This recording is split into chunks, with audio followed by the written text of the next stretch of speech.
Welcome to Querney's. Querney's has been in operation now for about 9.5 years. And previous to here, the Querney name has been in the office products business since 1972.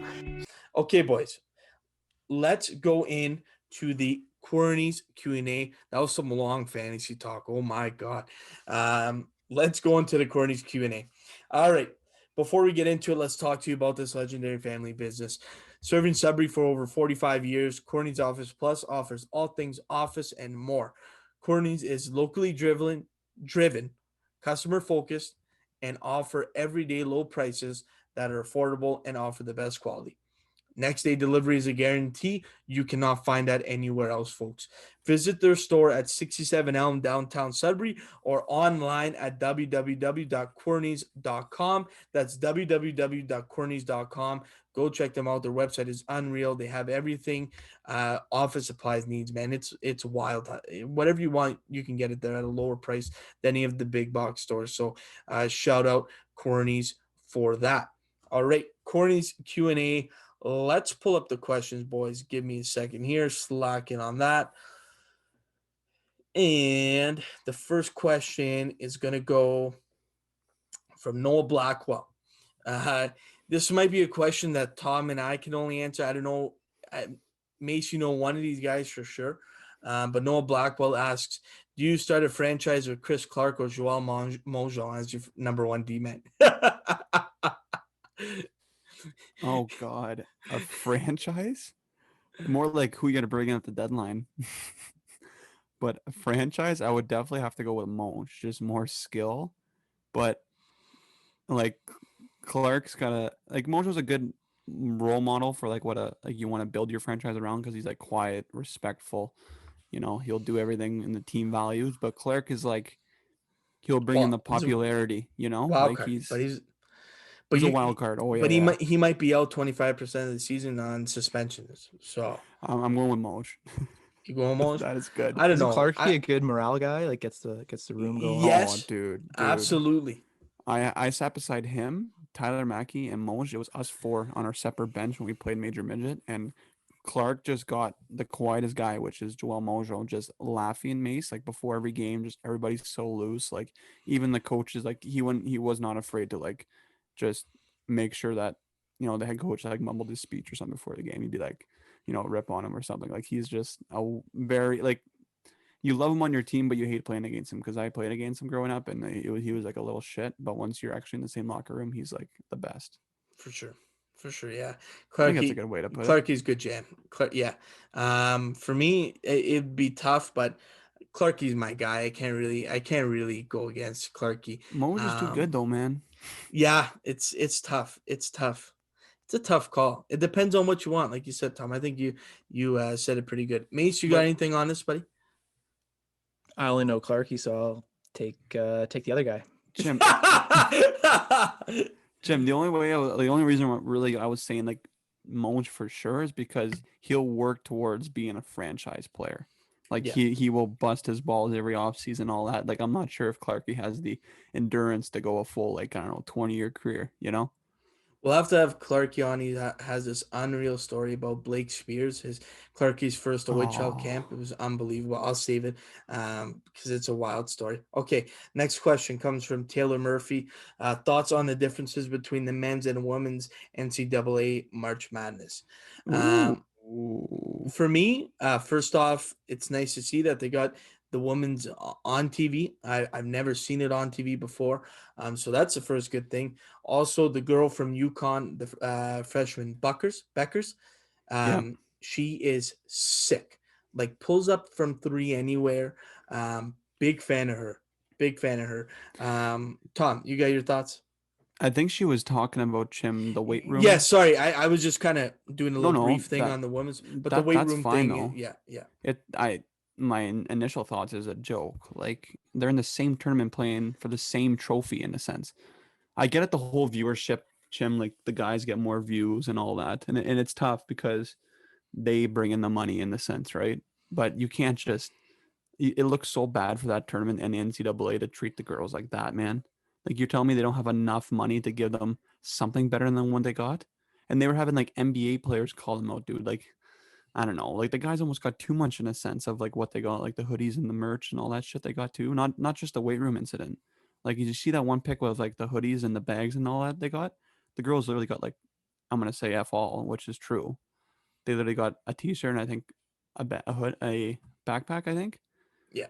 But it's just a joke. You got it. Like I it's think an the insane tournament. NCAA. I think the NCAA just got to like kind of like understand like the situation and like as if Everything you going on. Like who's in exactly charge of that, man? exactly as if Like like it wild. should be a positive that this tournament's even running, and then you have that going. Like the Yeah, NCAA could have looked so good. They're like they yeah, only had that one COVID outbreak with VCU, and then they could have been like the only what do you call positive out of the last couple months with a tournament actually going on, yeah, besides like the NHL and NBA starting yeah. up. But like at like our age level type of thing, like from 20 to 24, the only thing that's really ran smoothly so far.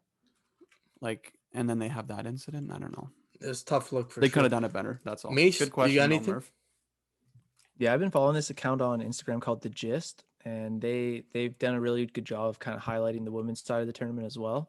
But without that, I probably wouldn't see too much in terms of publicity coming from really anywhere, other than the negative stuff from the women's and then the UConn freshmen there. But I don't know. It's just disappointing to see it's 2021 and they still can't get that right. So NCAA fails again.